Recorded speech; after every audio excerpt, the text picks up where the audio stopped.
Good morning, and welcome to LLT 121 Classical Mythology.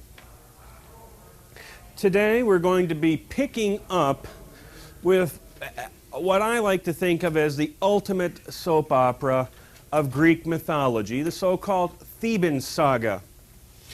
For those of you who've honored me with your presence this morning, I'd like to remind you that Thebes, the capital of Boeotia, Thebes, is the capital of, and Boeotia is the city-state right next to Athens, right next to Attica, where, as you've heard me say 1,000 times before, most of surviving Greek literature comes from. It follows, I believe, that Thebes and Boeotia are going to get the proverbial bum rap, as they most certainly will.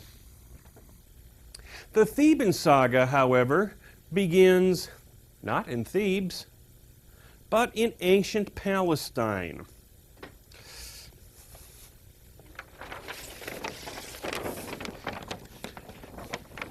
Ancient Palestine is located on the present-day site of modern Palestine, wouldn't you know, which is right around here. Okay, Thebes is up here. Here we go. In a land known as Phoenicia,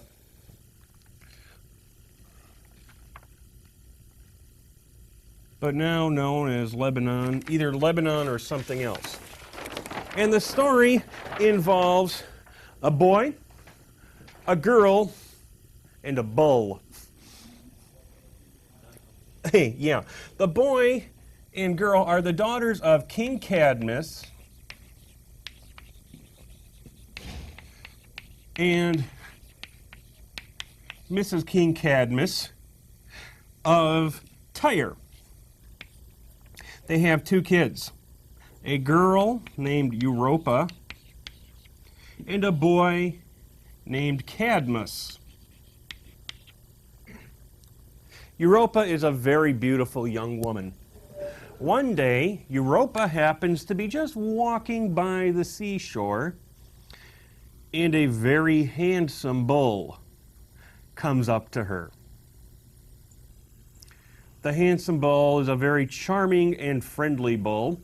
If you care to go back and read the appropriate section from Ovid's Metamorphoses, please hold firmly onto your stomach because it is rather humorous about how the bull comes up to Europa and paws friendlily at the ground until finally Europa starts patting him on the chest and smiling and hanging garlands around his horns. Meanwhile, the bull is thinking, because who, Carrie, is the bull, really? Who do you think the bull is? Hazard a guess. Phil? That's not a bad guess, it's just not right. Scott?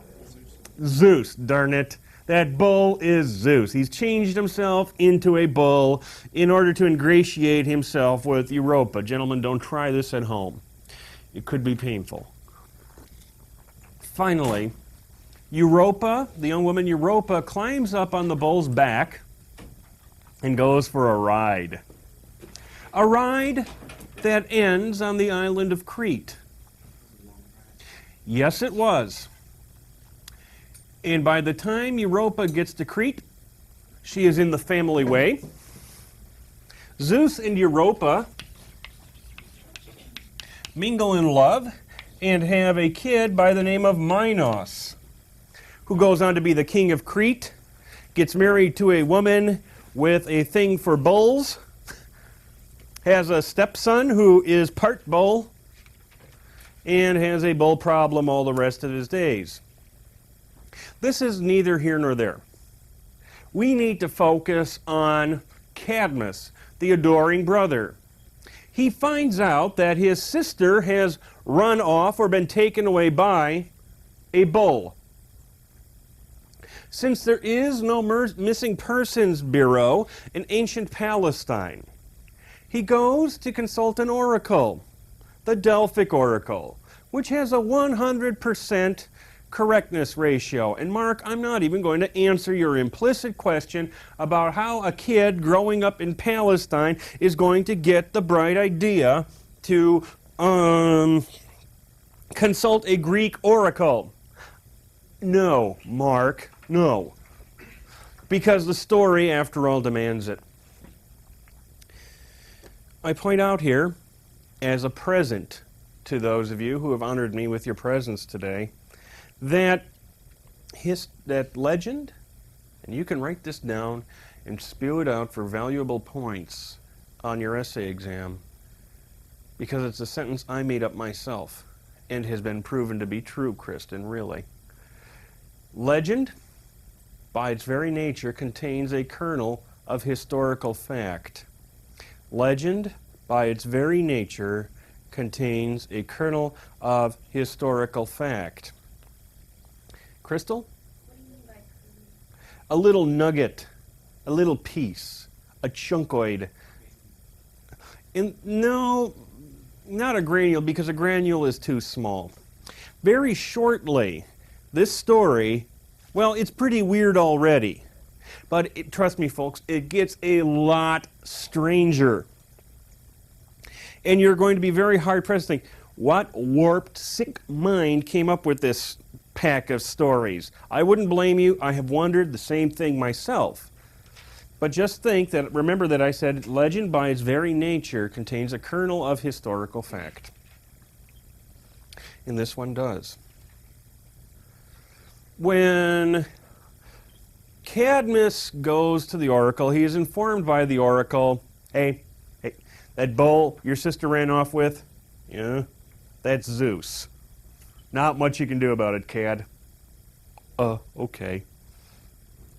So the next thing the oracle tells him to do is to travel until you see a sacred cow. Okay. No, not a Hindu sacred cow, but just your basic garden variety moo-moo, who just happens to be sacred. Follow the sacred cow until she falls down and dies.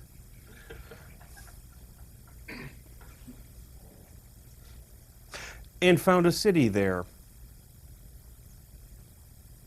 Which he does. Okay. Cadmus founds a city there, and the city he decides to call it Cadmea. I pause for a question there. Yes? I have a question. Whenever Zeus and Europa had Minos, was he actually still a bull, or did he change into Zeus? Let your imagination be your guide, Crystal. They don't talk about that. Even Ovid never really came up with an answer for that one. It's a valid question. If I were forced to guess, I would say that Zeus probably Zeusified himself from a bull because Minos turned out to be completely human. But I just made that up to make you happy. Regina?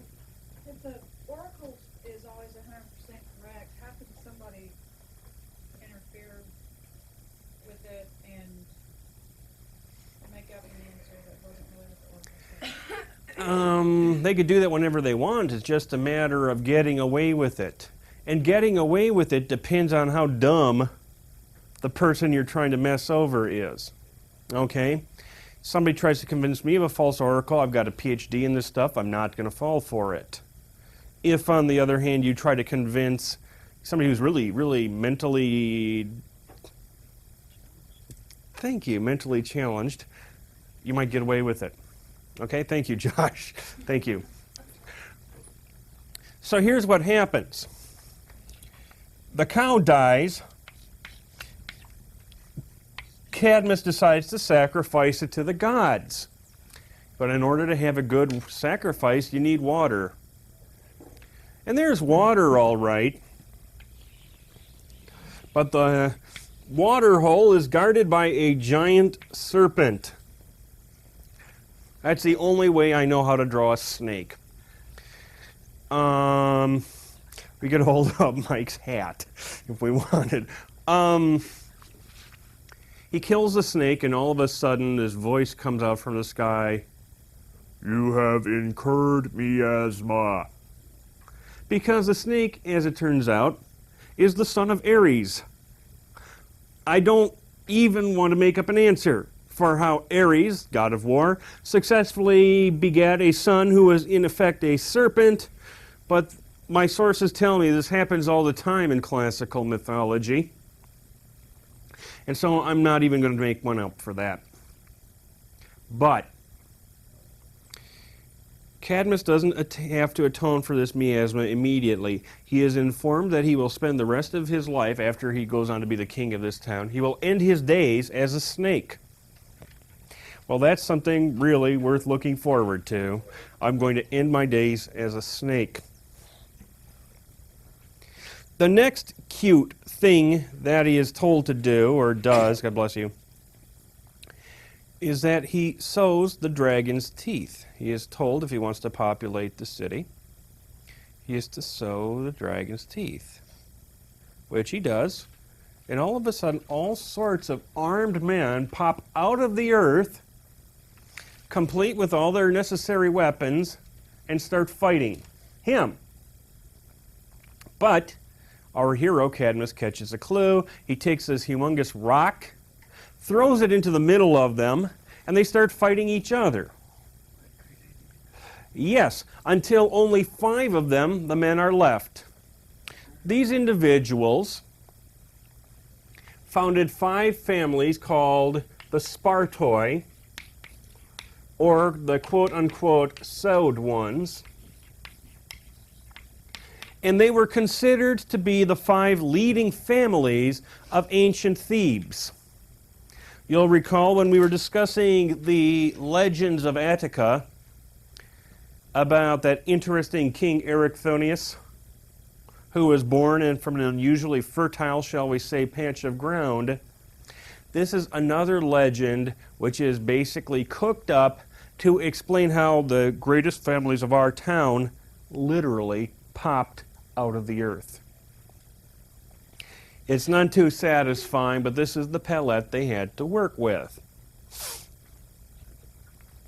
After founding the city of Cadmea and populating it, so to speak,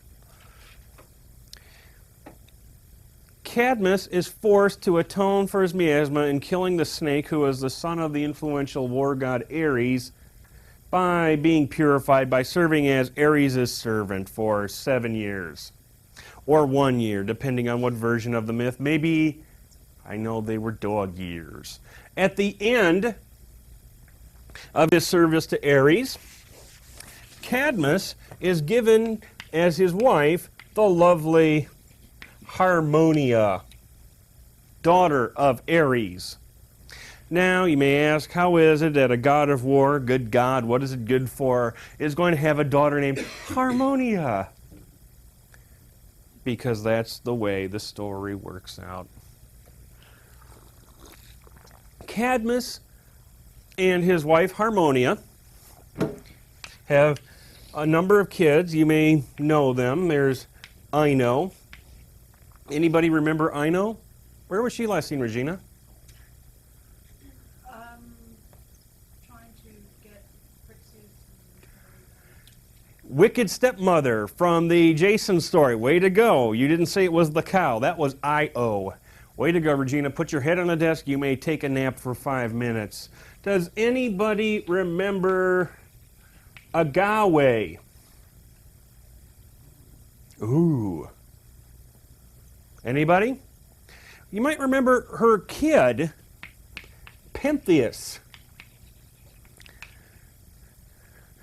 who makes his last appearance in classical mythology right at the end of Euripides' Bacchae. He's the guy who fell to pieces when he was torn apart by the Bacchic women out on the slopes of Mount Cithaeron. Then there's Autonoe.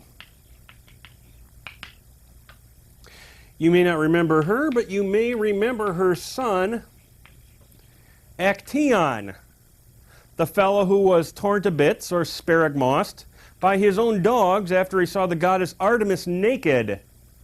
Remember, she turned poor Actaeon into a stag, and the hunting dogs tore him apart to bits and bits. Boy, two sparagmosses in the same family. Finally, daughter number 4 was Semele, who had the honor of giving birth to the great god Dionysus. That was the good part. The bad part is she turned into a heap of smoking ashes. This is not what you would call the proverbial great big happy family. Cadmus and Harmonia rule the city of Thebes for a nice long time. Okay? And among other things, they are said to have taught the people of Thebes how to write. They were said to have taught the people of Thebes how to write. Wait, no. I was just going to ask about Cadmonia. The city Cadmonia. How did it get turned into that? Oh, we'll get there. We'll get there. You're not going to like it, but real stupid ideology. And after they teach their children well how to read and write, they go on to that career that Cadmus had been promised. They are both turned into snakes, and they slither around the Mediterranean world, converting people, or trying to convert people, to the religion of Dionysus, their grandson. Eventually, they slither off into the Elysian fields, where they are happy forever after. I pause for your questions.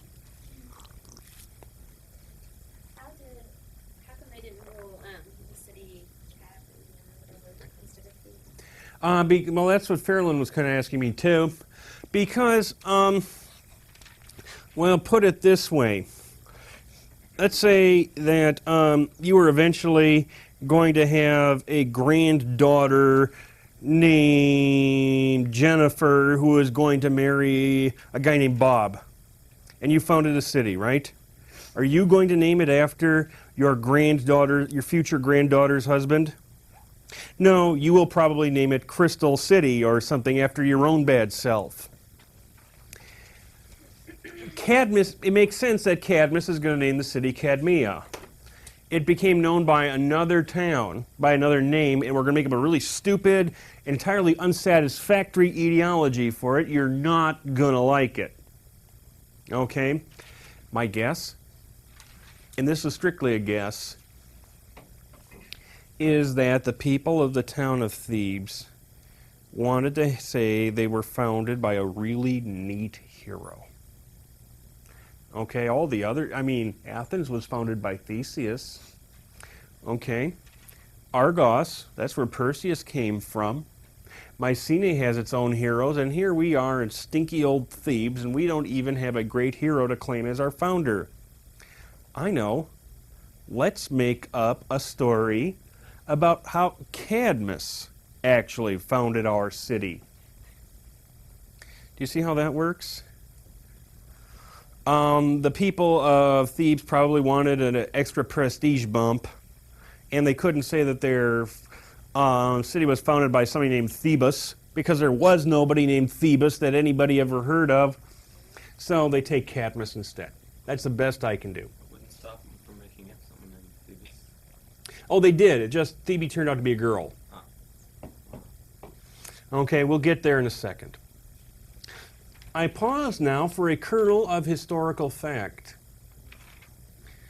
Does anybody know or recall the original writing system that the ancient Greeks had?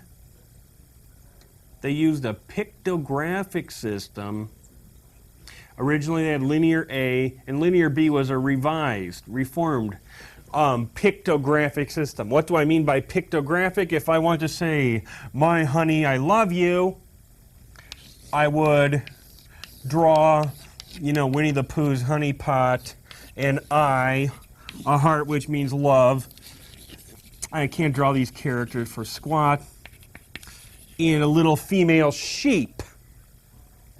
That's what I mean by pictographic, where symbols stand for sounds or sometimes entire ideas, as opposed to the alphabet, in which letters stand for individual small sounds. Do any of you know where the alphabet is known to have been invented? Matt? In ancient Phoenicia. How do you think it came to ancient Greece? From Phoenicia. The Phoenicians were great traders. The Phoenicians founded cities all over the Mediterranean. The Phoenicians founded cities in Spain. Those danged Phoenicians were everywhere, bringing their cool purple clothes, their hot flashy ships, and this concept of using symbols to represent individual sounds.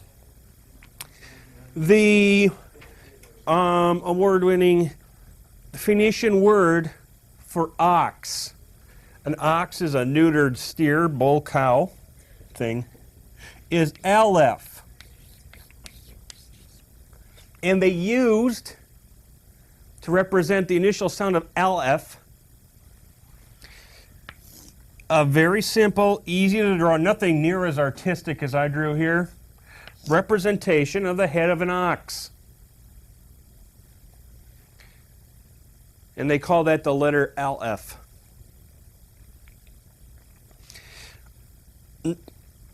By the time that the traders from Phoenicia, over a period of years, we don't know what day it happened or when, this concept of an alphabet made its way over to Greece. The alpha had turned itself over 180 degrees. Greeks couldn't pronounce aleph, so they called it alpha. The word alpha didn't mean anything like ox to the ancient Greeks. This didn't look like the head of an ox to the ancient Greeks, but they liked that idea. It made it a whole lot easier for the ancient Greeks to write down stuff that they had only known orally, by word of mouth, for centuries. Like the poetry of Homer, for example. Hey, let's take this alphabet and write down the whole Odyssey and Iliad. What a great idea. And if the ancient Greeks, well, you folks have all taken history or are doomed to take history someday. I love history. If you were to read in a book that on September 7th, 1426 BC, about 2 a.m. in the morning, a Phoenician trader named made a gift to an ancient Greek named Hippocrates of the alphabet, complete with instructions. You'd let it run right in one ear and out the other.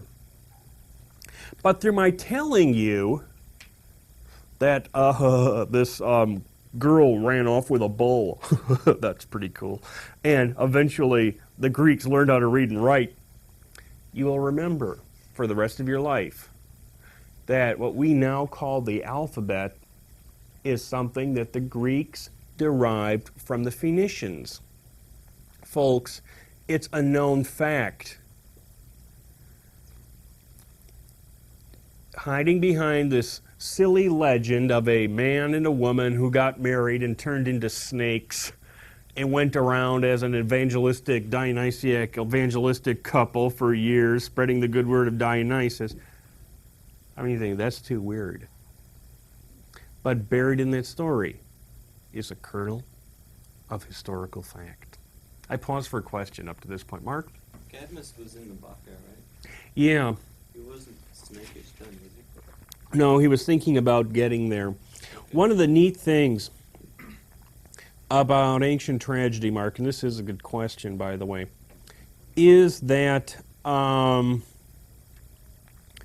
you can bend the characters somewhat. You can bend the storyline somewhat as long as you don't break it. I offer you as an example that award-winning television show. Sorry to date myself here, Matt, but don't worry, this show is going to be on reruns forever. Dr. Quinn, Medicine Woman. The show Dr. Quinn, Medicine Woman, I have come to realize, serves a need. It presents a side of the West that women enjoy watching on television, the sort of show, the sort of empowering plots and characters that if your 10-year-old daughter watches a Clint Eastwood shoot-'em-up, she would get the impression that all women were either, shall we say, quote-unquote, professional women or wives or cooks. That's not good. Your 10-year-old daughter can watch Dr. Quinn, Medicine Woman, and say, wow, here's a woman who's a doctor. Wow, here's a woman that people listen to, and here's other women that are off having lives and stuff like that. It's wonderful. It's empowering, but the fact is, I'm very sure that it did not happen. That's okay. It serves a purpose. Sometimes we need to reinvent our past. Okay, God knows that there need to be more shows that are family-oriented, and especially your little daughters can watch and think, hey, girls can kick butt too. God bless whoever invented that show, even though it drives me nuts. It's the same thing with Euripides' Bacchae, Mark, and everybody else.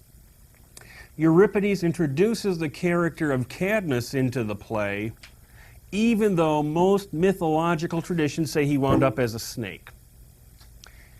Cadmus is introduced into the play to conflict with Pentheus. Pentheus, if you'll recall from the play, the guy who succeeded Cadmus, is the hard-hitting, fire-breathing, law and order, love it or leave it, none of this purple little fruity Carmen Miranda religion in my city, thanks, kind of guy. As opposed to Cadmus, the old-time king who's been around. He knows he's going to wind up as a snake. He is therefore more flexible. And you'll recall what Cadmus says.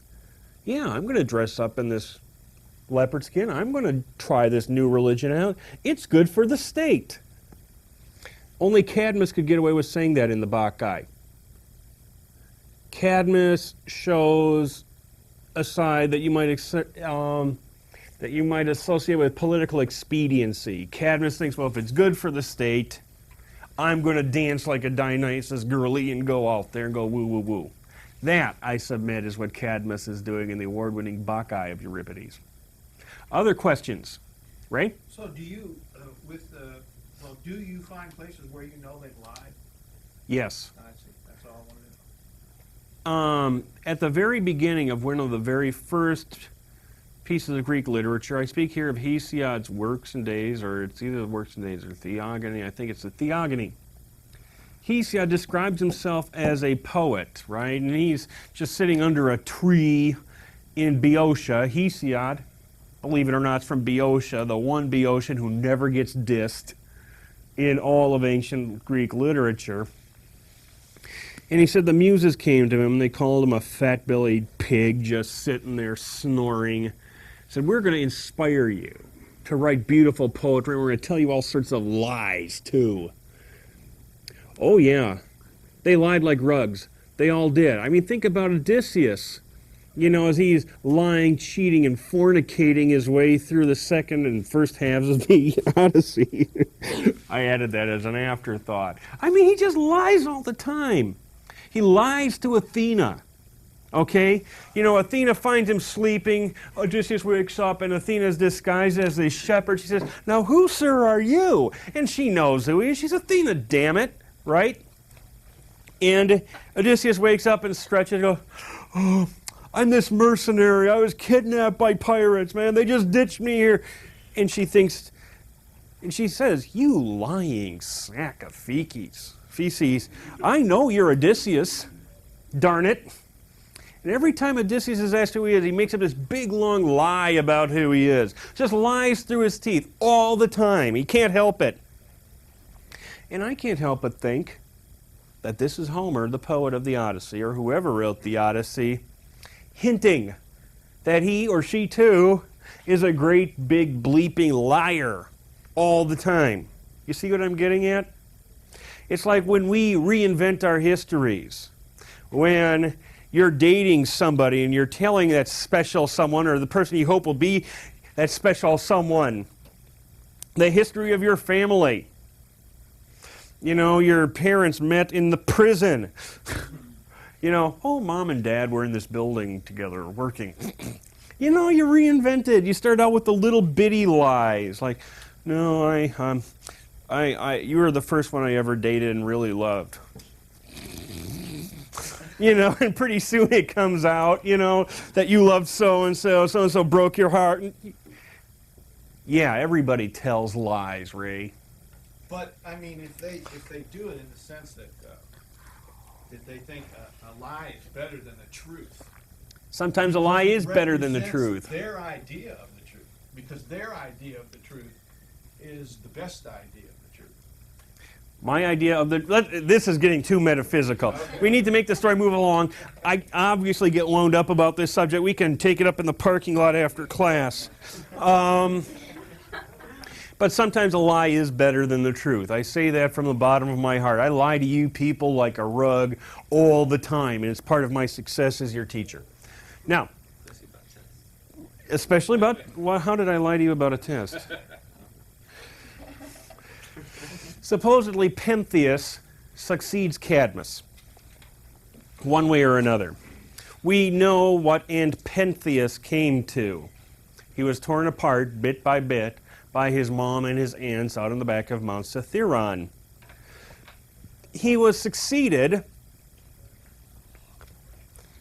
by this mythical king, well, hell, everybody is mythical at this point, named Labdacus.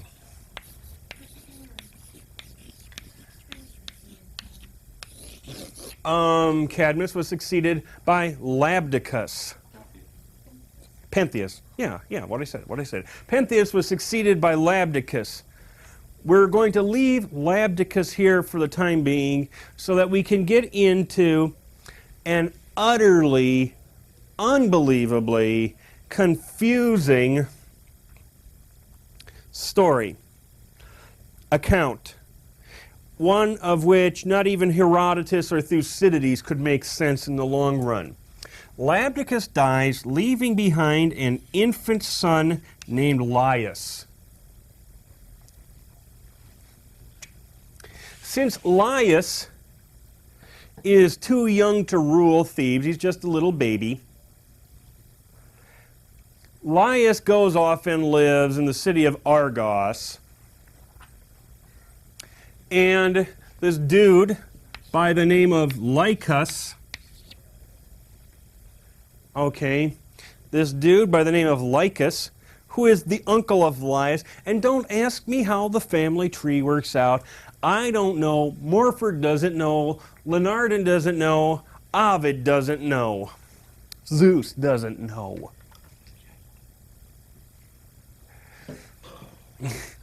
Lycus and his wife Dirce. It so happens that Lycus has a brother named Nycteus who has a daughter. That's fine. You're supposed to be confused. I'll circle the names of people that you should know about, okay? Nycteus has a daughter. Pardon? Dirce's the mom of Nycteus. No. These two are married to each other. Nycteus and his wife, Mrs. Nycteus. Okay. The brother? Yeah, he's a brother. Okay, hand me the book there for a second. God knows that I hope the earth would rather just open up and swallow me before I bungle this up. Yep, I was right. I generally am. Good catch. Have a daughter by the name of Antiope. Now, this is supposed to confuse you. Antiope is so beautiful. Antiope is so pretty that she attracts the attention of no less a swinger than the father of gods and men, loving husband of Hera, and #1 cause of teenage pregnancy in ancient Greek, mythology, Zeus. She gives birth, she bears Zeus 2 kids. I love this. Their names are Amphion and Zethus. Meanwhile, bad King Lycus. Bad King Lycus, he's not really the king, he's ruling as regent for baby Laius, is not happy that his niece has given birth to 2 children of Zeus. So he tries to exile Antiope and the 2 little boys to make an amazingly long story as short as possible. Amphion and Zethus make a strong comeback. They kill Lycus, they kill Dirce, and they immediately set themselves up as co-kings of the city of Cadmea. It's still called Cadmea. Amphion is married to a princess named Niobe. They have 7 sons and 7 daughters. You know what happens, right? To the 7 sons and 7 daughters of Amphion and Niobe? Phil? Get knocked, they get killed. They get killed. I'm telling you, the gods hate Thebes. And Zethus was married to a promising young sea nymph by the name of Phoebe. And they decided to name the city Thebes after her. A very unsatisfactory etiology. Regina, question, comment? No. Why her instead of Niobe? City after some woman kills like all of her kids off. Thank you, Farrellyn. That's pretty good. It just happened that way. Why did your folks name you Mark? Why were you a boy instead of a girl? Well, why were you... Who killed the 7 sons? Artemis killed the girls and Apollo killed the boys. You'll recall that Niobe was bragging about what a great mom she was because she had 14 kids and Lith only had 2. Ha ha ha, Niobe, now you got 0. Supposedly, Amphion and Zethus ruled together for many, many years, which in and of itself is an odd thing in Thebes. Because this is the one instance of an orderly succession of power in Thebes. The 2 brothers got along together, ruled until they died of old age. That's right. These 2 little babies who were exposed at birth by their evil uncle eventually became the 2 joint kings, got married, had families, built up a city, and died of old age. And then, after Amphion and Zethus died, Laius was ready to become king.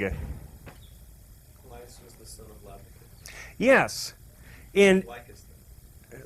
he was related. I see. Kristen. Was Lycus the one that was mad that she had Zeus's kids? Yes. Okay, Labdicus dies. Lycus takes over as regent because Laius is too young. Laius's niece gives birth to 2 little baby boys. The 2 little baby boys grow up to be kings of Thebes. They die of old age. They don't die in early death, they die of old age. They live their entire lifetime, and when they have died, then we go back over here to Laius. Has anybody checked the math here? He must be awful, awful, awful old. Use George Burns' oxygen chain.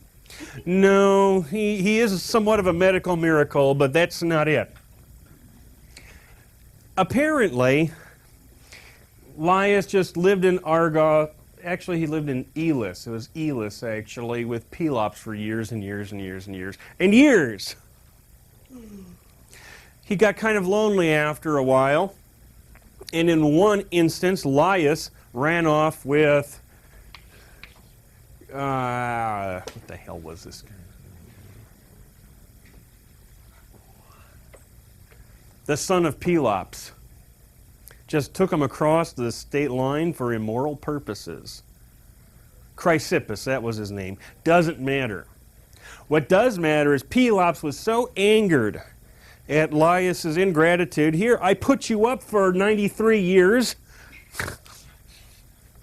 and you run off with my son. Curses on you. He cursed Laius. Pelops. And because this guy ran off with his son. Oh, okay. Yeah, I'd do it for you too, huh? Because in our next class, I'm going to draw a picture of a cute little baby on this side of the wall. Then I'm going to draw a picture of this guy with two eyes poked out of his head, and there'll be blood gouging out there. I try to bring color chalk so I can do a really good job. That guy is Oedipus, who begins his life as a little bitty baby. Cute little baby, never did anybody know. Well, his mom, probably had some complaints, but, a little baby who was, not evil, he was just a little baby. But winds up as this reviled man who pokes his own eyes out and stuff.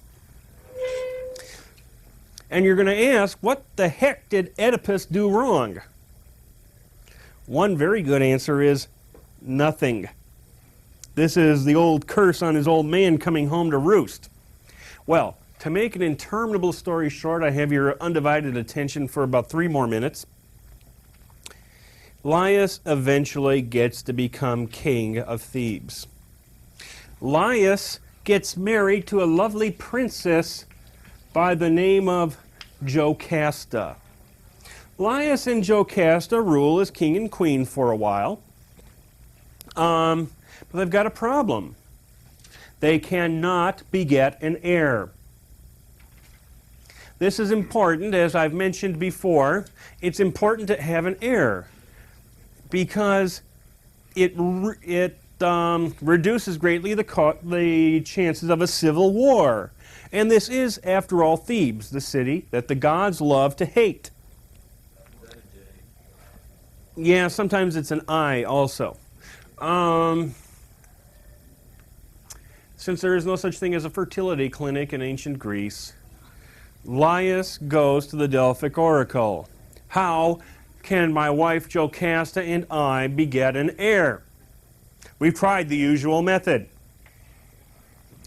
And the oracle responds to him, you will have an heir, Laius, but he'll grow up to kill you. Imagine what this would do for your libido. On the one hand, as a responsible king of Thebes, which has had enough trouble over the years, you want to provide Thebes with an heir. It's your duty as the king to ensure the succession. On the other hand, this little squirt is going to grow up and kill you. Ouch. And the only thing you know for sure is that you will beget a son and he will grow up and kill you. All too often we fall into the very human trap of thinking we can elude fate. There are people in this room, I'm quite sure, who don't really believe that they are going to die. I didn't when I was your age. I thought I was going to live forever. Boy, was I dumb. Now that I'm old and follically disadvantaged, I have a far better appreciation of my own mortality.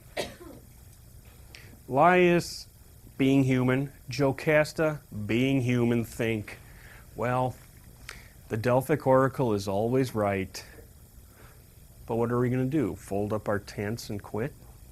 We've got a life to lead in the meantime. And so what happens that, well, one morning, Jocasta wakes up, goes to the doctor, and finds out that she is with child. Oh, happy day. Oh, blessed event. You've been a good class. I'll see you next time.